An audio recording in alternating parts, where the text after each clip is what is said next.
معزز ناظرین، خوش آمدید۔ آپ کے پسندیدہ پروگرام قانونی مشورے کے ساتھ آپ کی خدمت میں ایک بار پھر حاضر ہیں۔ میں آپ کا میزبان عمران پرویز شیخ۔ آج آپ کے تمام قانونی اور امیگریشن مسائل کے اوپر روشنی ڈالنے کے لیے آج ہم نے مدعو کیا ہے اپنے معزز وکلاء کو۔ ہمارے ساتھ پینل میں موجود ہیں آج جناب مزمل مختار صاحب، معروف قانون دان اور بڑی اچھی شہرت رکھنے کے حامل ہیں امیگریشن اور اسائلم، خاص طور پر لٹیگیشن مسائل کے حوالے سے۔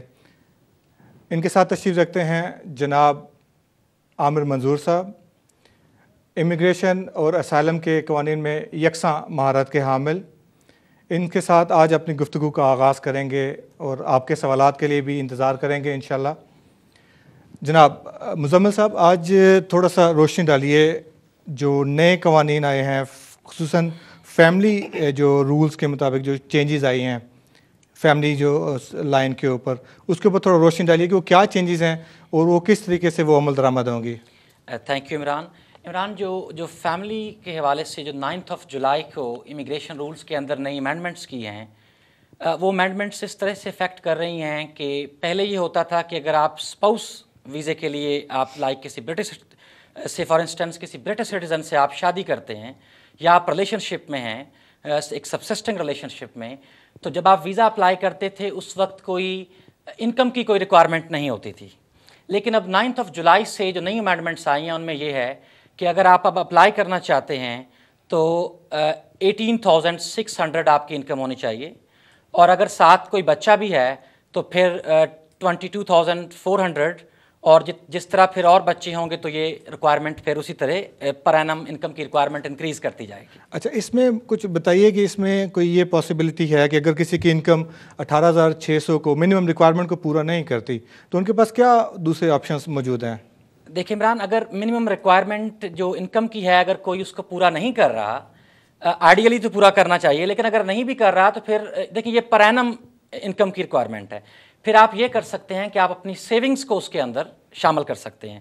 سے فار انسٹنس اگر ایک بندے کے پاس 18,600 نہیں ہے پر اینم، لیکن اس کے پاس سیونگز ہیں 19,000 کی، سے فار انسٹنس 20,000 کی یا 18,600 کی، تو وہ شامل ہو جائیں گی۔ یا پارٹلی اگر کوئی بندہ جاب کر رہا ہے اور پارٹلی اس کے پاس سیونگز ہیں تو وہ سیونگز بھی اس میں انکلوڈ کی جا سکتی ہیں۔ جی، اسی سوال کو آگے بڑھاتا ہوں میں عامر صاحب کی طرف۔ صاحب یہ بتائیے کہ یہ جو لوگ اپلائی کرتے ہیں ان کنٹری اور آؤٹ کنٹری اپلائی کرتے ہیں اسپاؤس ویزا کے والے سے، کیا ان دونوں رولز میں کوئی ڈفرینس ہے یا دونوں کے لیے سیم ریکوائرمنٹس ہیں؟ Thank you Imran.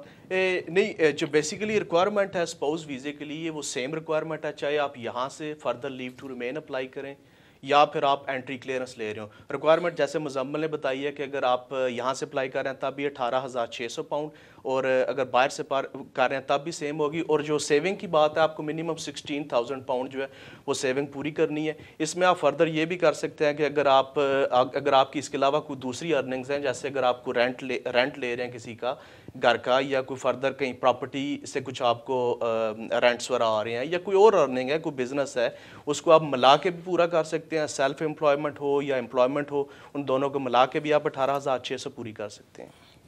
جی، بہت شکریہ، آپ نے بڑا تفصیل سے اس کا جواب دیا ہے۔ ہمارے پاس ایک کالر موجود ہیں، ایک کال لے لیتے ہیں۔ جی السلام علیکم۔ ہلو، السلام علیکم۔ جی وعلیکم السلام۔ ہمارا ایک کوشچن ہے، ہم ادھر 2007 میں ایک ہیومن رائٹس کی اپلیکیشن کیا تھا، جی، تو وہ ایک سال بعد ریفیوز ہو گیا۔ 2007 میں آپ نے ہیومن رائٹس کی اپلیکیشن فائل کی تھی جو کہ ایک سال کے بعد ریفیوز ہو گئی۔ جی 2007 میں۔ جی جی ٹھیک ہے۔ تو اس میں اپیل رائٹ ہمارے کو ملا تھا، تو ہم نے اپیل نہیں کیا تھا، وہ ہمارا سولیسیٹر اس نے بتایا نہیں آپ اپیل نہیں کرو۔ پھر ایسے چلا گیا تقریباً 2010 تک۔ پھر میں دوسرا اور سولیسیٹر کا پاس کیا تو اس نے بتایا ہم کو یہ ایک ریکنسیڈر کے لیے پھر بھیجنے کے لیے، تو پھر بھیجا میں۔